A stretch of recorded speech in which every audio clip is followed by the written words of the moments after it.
pemirsa, berjumpa kembali bersama saya Aai Bonamana di program Dialog Spesial. Kali ini saya sudah bersama dengan narasumber yang luar biasa sekali di gedung DPRD Lampung Tengah yang akan memberikan informasi terkait pembangunan di Lampung Tengah. Tentunya dengan domisili yang akan kita kupas informasinya di saat ini. Dan sudah hadir di samping saya pemirsa, yaitu Bapak Dedi D. Saputra ST. Beliau ini selaku Ketua Komisi 3 DPRD Lampung Tengah. Halo, Assalamualaikum Bapak Dedi. Halo, Waalaikumsalam Kak Ai. Iya, Bapak Dedi gimana kabarnya Pak? Kabarnya baik. Baik sekali Pak ya. Kalau boleh tahu Pak, kesibukan beberapa minggu ini seperti apa sih Pak? Ya, kesibukan kita beberapa minggu ini, kami selaku lembaga DPRD, salah satunya juga ada di legislasi, pengawasan, dan di anggaran. Beberapa minggu ini kami sibuk mengurusi tentang legislasi, perda inisiatif Komisi 3 dan juga di anggaran, serta pengawasan kegiatan infrastruktur pembangunan Lampung Tengah. Oke, luar biasa. Cukup sibuk Pak ya? Ya, lumayan, karena kita mau di akhir tahun ini, progres kita harus tuntas. Betul. Apalagi sudah mau mencapai 2026 ya Pak? Ya, di akhir tahun. Pak, sebelum kita ke tema kita, Pak, tentang pembangunan di komisi Bapak nih. Nah, kita juga pengen tahu nih masyarakat Lampung Tengah dan saya tentunya, sebenarnya dulu sebelum Bapak sampai di kursi sekarang ini, bagaimana nih karir politik Bapak? Diawali menjadi atau sebagai apa, Pak? Iya, dulu di tahun 2014 dan sebelumnya di tahun 2000-an. Saya memang dari sarjana teknik sipil, kebetulan saya mengabdi di bidang pemberdayaan masyarakat di tingkat desa, kecamatan, untuk di Lampung Tengah, dan menjadi konsultan juga di konsultan perencanaan dan pengawasan, serta kegiatan pembangunan infrastruktur jalan di perusahaan terbesar di Asia, yaitu perusahaan PT CPB Tambak Udang yang berdomisili di wilayah saya di Bandar Surabaya. Terus selanjutnya saya bergabung di beberapa organisasi, yaitu organisasi Pemuda Pancasila, dan selanjutnya kita bergabung juga di salah satu partai politik, sehingga kita menjadi pengurus partai politik, juga diperintahkan untuk ikut berkontestasi di pemilu. Ya, saya pikir itulah tempat saya untuk lebih meningkatkan pengabdian saya kepada masyarakat, kepada masyarakat di kecamatan saya, dapil saya, serta di Kabupaten Lampung Tengah ini pada umumnya. Oke, itulah yang membuat Bapak bisa berdiri kokoh ini Pak ya. Tapi kalau boleh tahu Pak, apa nih alasan Bapak memilih dunia politik untuk karir Bapak? Ya, alasan saya untuk memilih dunia politik, mungkin di situ saya bisa lebih luas lagi dalam membantu masyarakat dalam segala bidang. Tidak cuma hanya di infrastruktur, mungkin dari pertanian, dari kesejahteraan rakyat, dari perekonomian dan perdagangan. Jadi semua, kalau kita kita duduk di kursi legislatif ini, kita bisa menyampaikan kepada pemerintah daerah, pemerintah provinsi maupun pemerintah pusat, bahwasanya ada beberapa daerah yang terisolasi, yang kurang berkembang, yang bisa kita bantu, kita sampaikan aspirasinya untuk kita sampaikan anggaran itu ke tingkat-tingkat desa maupun kampung-kampung yang ada di Lampung Tengah ini. Oke, Bapak Dedi D. Saputra, ini kan Bapak sebagai Ketua Komisi 3 DPRD Lampung Tengah. Iya, baik Kak. Kalau boleh tahu sebagai informasi Bapak untuk memberitahukan informasi kepada masyarakat, Komisi 3 itu daerah mana saja Pak di Lampung Tengah? Komisi 3 itu global Lampung Tengah, karena di DPRD ini terdiri dari 4 komisi, komisi 1, 2, 3, dan 4. Kebetulan saya berada di Ketua Komisi 3 DPRD Lampung Tengah. Mitra OPD kita yaitu 3 dinas, Bina Marga atau PUPR, Perkim dan pengairan atau PSDA, serta ada Kominfo, ada Balitbank yang sekarang sudah kita ganti menjadi BRIDA, Badan Riset dan Inovasi Daerah, serta lingkungan hidup juga ada di mitra Komisi 3 itu Kak. Cukup banyak Pak ya pekerjaan. Cukup banyak, iya. Oke Pak, kita sebelum ke permasalahan kita di tema kita Pak, Iya. untuk pencapaian pembangunan di Dapil Bapak sendiri, kalau Bapak lihat sejauh ini sampai 2025 hari ini Pak, sudah mencapai berapa persen Pak dari proyek yang pernah Bapak susun sebelumnya? Ya untuk di Dapil 2, Dapil saya, wilayah saya itu ada 6 kecamatan. Di situ juga ada 10 anggota DPRD dari berbagai fraksi. Kan tetapi karena saya selaku Ketua Komisi 3, sepengetahuan saya dan sepemantauan pengawasan saya beserta rekan-rekan anggota Komisi 3 itu sudah mencapai 60-70% infrastruktur, baik dari segi pembangunan jalan, dari segi misalnya bantuan untuk ke sumur bor, terus itu bedah rumah, serta pembangunan sarana pertanian yang termasuk di dalam optimalisasi lahan-lahan pertanian. Jadi banyak sekali lahan-lahan pertanian yang lahan itu tidur, tidak dimanfaatkan. Dengan adanya bantuan pemerintah, optimalisasi lahan itu dapat berguna dan bermanfaat untuk dibuatkan sebagai lahan pertanian di wilayah kami. Luar biasa ya, lahan pertanian bisa menjadi sektor ekonomi yang didukung. Kita akan mengetahui seperti apa nih komoditas paling unggul di Dapil 2 yang dipimpin oleh Bapak Dedi D. Saputra. Setelah jeda berikut ini tetap bersama kami di Dialog Spesial.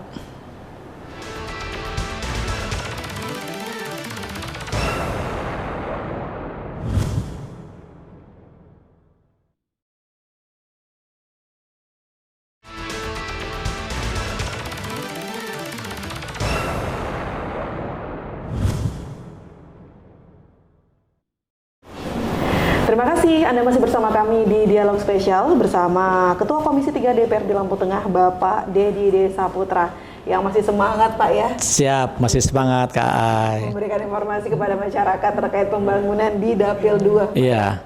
Oke Pak, tadi kita ngobrol-ngobrol soal infrastruktur di Dapil 2 Pak. Iya. Yang memang sudah cukup sangat baik, Iya. mendukung perekonomian di masyarakat. Iya. Nah, tapi untuk sektor lain Pak, Iya. termaksud di ekonomi Iya. Pak, apa nih sektor unggulan perekonomian yang ada di Dapil Bapak? Ya, sektor unggulan perekonomian yang ada di Dapil kami yaitu Dapil 2 terdiri dari 6 kecamatan, mulai dari Bandar Mataram, Rumbia, Bumi Nabung, Putra Rumbia, Seperti Surabaya dan Bandar Surabaya. Di situ dari sektor pertanian itu memang di Dapil kami itu sentra tanaman singkong. Yang mana di setiap kecamatan di Dapil kami ini mempunyai perusahaan untuk pengolahan singkong menjadi tepung tapioka. Akan tetapi pada saat ini harga singkong itu dipermainkan oleh pihak perusahaan sehingga perekonomian kami lemah, imbasnya yaitu di perdagangan, sehingga pasar-pasar juga mulai melemah untuk daya beli masyarakat. Karena kalau dari sektor pertanian unggulan kami singkong ini harganya stabil dan potongannya dibuat perusahaan stabil, serta perusahaan juga tidak kedatangan impor tapioka dari luar negeri, ini akan meningkatkan perekonomian di Dapil kami. Sebab dari situ semua ada pekerja, ada petani, dan ada pedagang. Jadi imbasnya banyak. Selain itu kami juga lagi mencari bagaimana caranya kami untuk mengadakan tanaman pengganti. Karena di Dapil kami ini yang paling banyak memang singkong. Kami berusaha dengan pemerintah daerah Lampung Tengah supaya ada tanaman alternatif pengganti selain singkong. Contoh kayak jagung, padi, dan tebu, serta tanaman-tanaman alternatif pengganti yang dapat meningkatkan penghasilan petani kami, sehingga taraf hidup masyarakat Dapil 2 ini dapat meningkat, perekonomian, perdagangan juga akan lebih lancar. Karena di wilayah kami juga ada sektor perikanan. Wah, luar Gitu. biasa nih. Ya. Bagaimana perkembangan kalau di sektor perikanan, Pak? Dari sektor perikanan kami ada pesisir, namanya daerah Kampung Cabang. Di situ pinggir sungai, pertemuan antara Sungai Wai Seputi dari Lampung Tengah, Sungai Wai Pegadungan dari Lampung Timur, dan Sungai Wai Teladas dari Tulang Bawang. Serta disitulah tempat sentra sektor perikanan dari laut dan sungai berada di wilayah kami, dan bisa memenuhi kebutuhan sektor perikanan baik dari ikan, udang, dan sektor-sektor dari hasil tangkapan laut dikirim bisa sampai ke tingkat provinsi maupun antar wilayah di Lampung ini. Oke. Dengan adanya potensi yang ada di dapil Bapak nih Pak, Iya. apakah itu bisa menjadi sebuah faktor pengurangan tingkat kemiskinan dan juga pengangguran di dapil Bapak? Ya, sebenarnya itu berpotensi dan sangat bisa, tapi dengan adanya kurang pengetahuan masyarakat, terutama dari sektor pertanian, kita juga berharap kepada pemerintah daerah, DPRD bersama pemerintah daerah untuk lebih meningkatkan, memberikan penyuluhan, memberikan bantuan, mungkin alsintan dan alat-alat yang lebih canggih lagi kepada masyarakat, serta memberikan keamanan atau jaminan penjualan hasil pertanian, hasil tangkapan nelayan, dan hasil perdagangan yang ada di dapil kami ini untuk meningkatkan taraf hidup masyarakat kami, perekonomian. Tadi sempat Bapak katakan adanya kurang, termasuknya SDM berarti? Ya, SDM. Oke, bagaimana nih dukungan dari DPRD dapil Bapak terhadap peningkatan pendidikan agar bisa membantu kemajuan di wilayah dapil 2? Ya, sejauh ini untuk segi pendidikan di dapil 2 saya rasa cukup baik, akan tetapi masih ada beberapa hal-hal kekurangan. Contohnya dari tenaga pengajar yang di situ kadang-kadang di kampung-kampung desa terpencil kami, kampung terpencil kami, di sekolah dasar itu cuman ada satu PNS-nya kepala sekolah. Bahkan untuk setahun atau 2 tahun kemudian pensiun, tidak ada pegawainya. Disitulah kekurangan juga tenaga pengajar, serta infrastruktur bangunan sekolah itu yang harusnya sudah diperbaiki dari segi bangunan dan mebeler segala macam.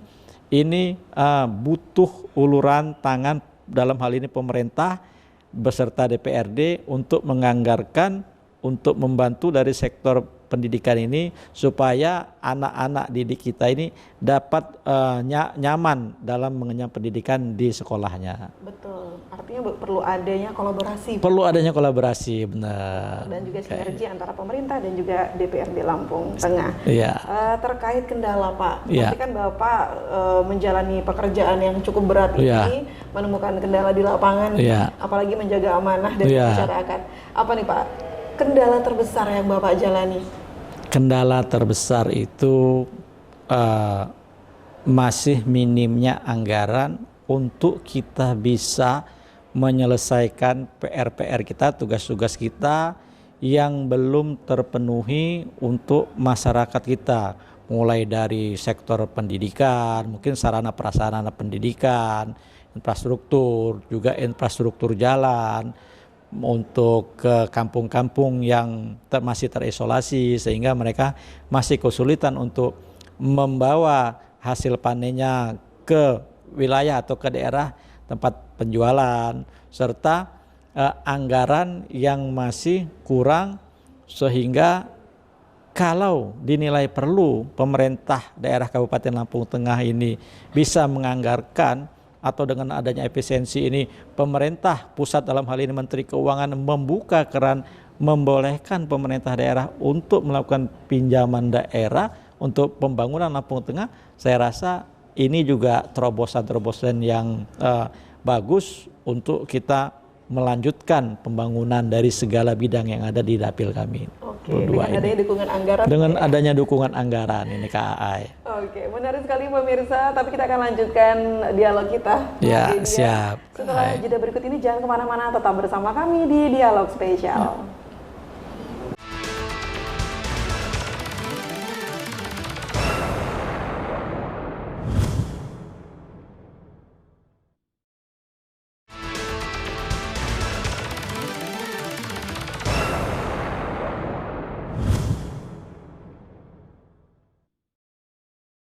Masih di Dialog Spesial bersama narasumber saya Bapak Dedi Desa Putra ST selaku Ketua Komisi 3 DPRD Lampung Tengah. Bapak Dedi. Ya, siap Kak Ai. Bincang banyak sekali Pak perihal dunia pendidikan, Hmm. perekonomian, pertanian, tantangan terbesar Pak ya. Ya. Nah, kalau ngomongin tantangan terbesar pasti ada strategi yang harus Bapak susun agar tantangan itu bisa Bapak lewati bersama anggota Bapak. Kira-kira apa nih Pak strategi Bapak dalam menghadapi tantangan yang cukup besar ya terkait anggaran ke depan supaya pembangunan tetap berjalan?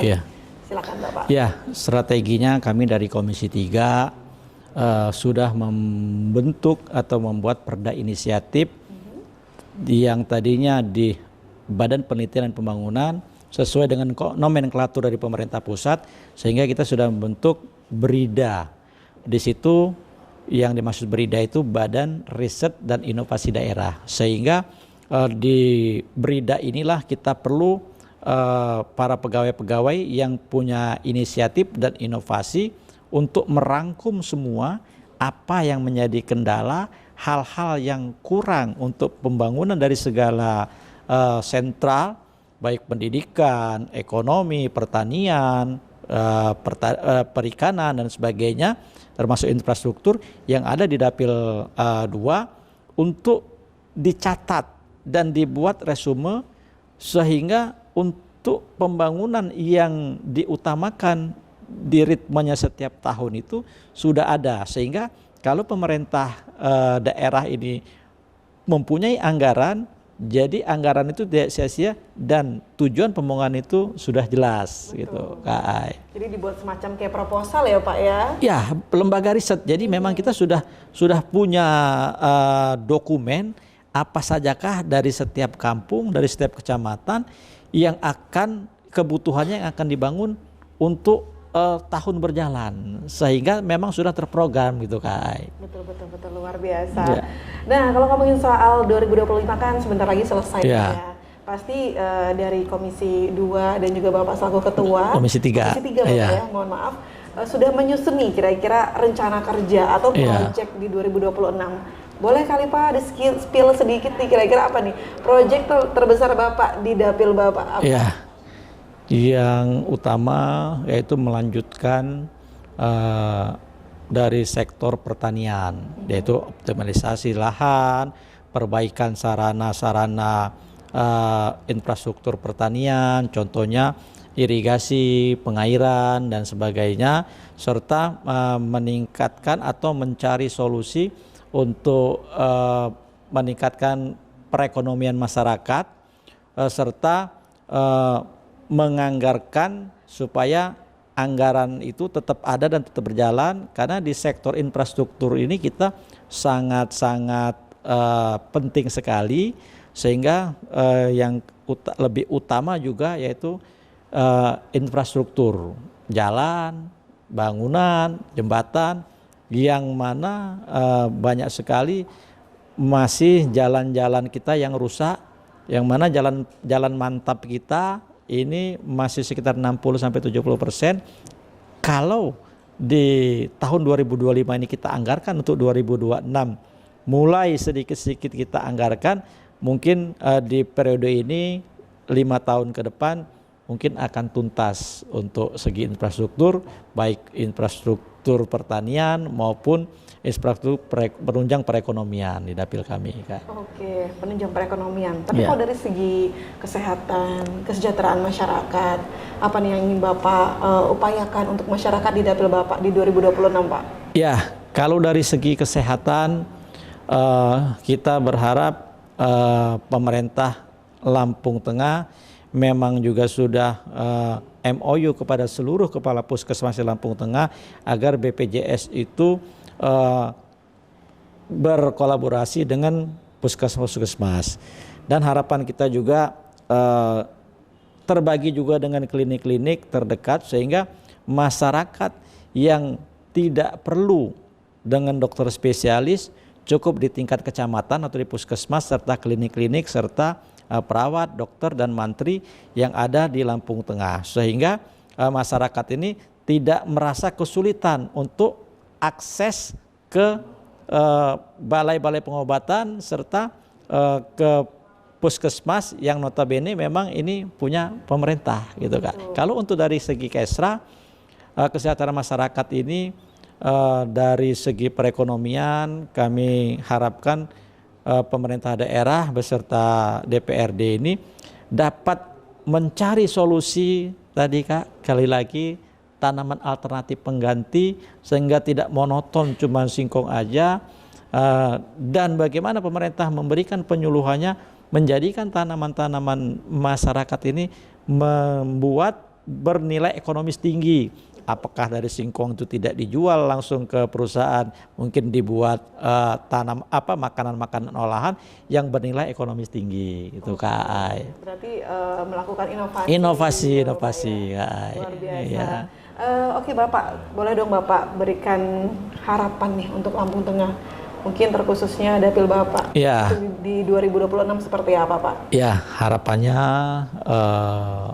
saya selaku anggota DPRD yang memang lahir di Seputi Surabaya dari dapil saya, harapan kami kepada pemerintah daerah beserta pemerintah provinsi dan pemerintah pusat ini untuk bisa bersama-sama melaksanakan pembangunan dari segala sektor dan segala bidang untuk masyarakat kami di Dapil 2 khususnya, dan juga masyarakat Lampung Tengah di 28 kecamatan ini umumnya. Jadi semoga kita bersama-sama selaku penyelenggara pemerintahan ini dapat lebih meningkatkan kesejahteraan masyarakat, dapat memajukan perekonomian, dan dapat meningkatkan pendapatan bruto masyarakat Lampung Tengah ini semakin tinggi gitu Kak. Ya. Terakhir Bapak, pesan ya. untuk masyarakat sebagai closing statement Bapak. Ya, pesan untuk masyarakat harap bersabar dan menahan diri, jangan terprovokasi. Semua program-program pemerintah ini yakinlah kepada kami selaku pemangku pelaksana pemerintahan daerah ini, DPRD bersama kepala daerah, kami memang melaksanakan program ini tujuan kami untuk kepentingan masyarakat.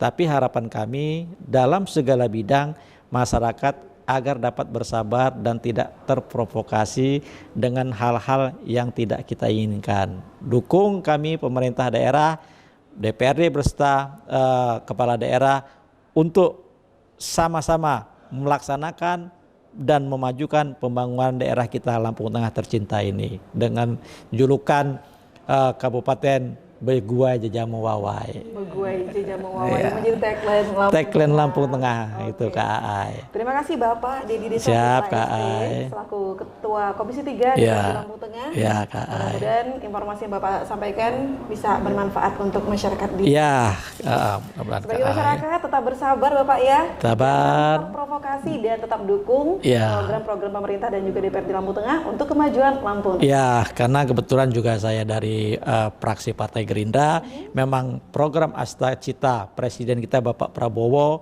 dan Gubernur kita juga dari Partai Gerindra, mudah-mudahan seluruh program yang ada dari pemerintah pusat, provinsi maupun kabupaten kita bawa sampai ke tingkat kampung, guys. Ke Lampung Tengah. Ya, Oke. Ya. Baik, saya Ai Bonamana dan juga Bapak Dedi Desa Putra dari Komisi 3 DPRD Lampung Tengah pamit undur diri. Wassalamualaikum warahmatullahi wabarakatuh. Waalaikumsalam warahmatullahi wabarakatuh.